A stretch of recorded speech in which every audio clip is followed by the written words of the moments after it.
olsun cemaat, mən danışım nəhayət. Bu məhəbbət aləmi çoxsuna vermiş qəmi. Mən də əzab çəkmişəm, çox istirab çəkmişəm.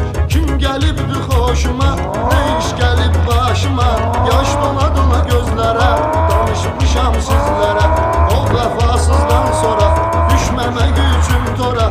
Sevməyəcəm söylədim, tənha ömür eylədim. Keçdi xeyli zamanlar, ötdü bir neçə anlar. Bir qız gördü gözlərim, yaddan çıxdı sözlərim.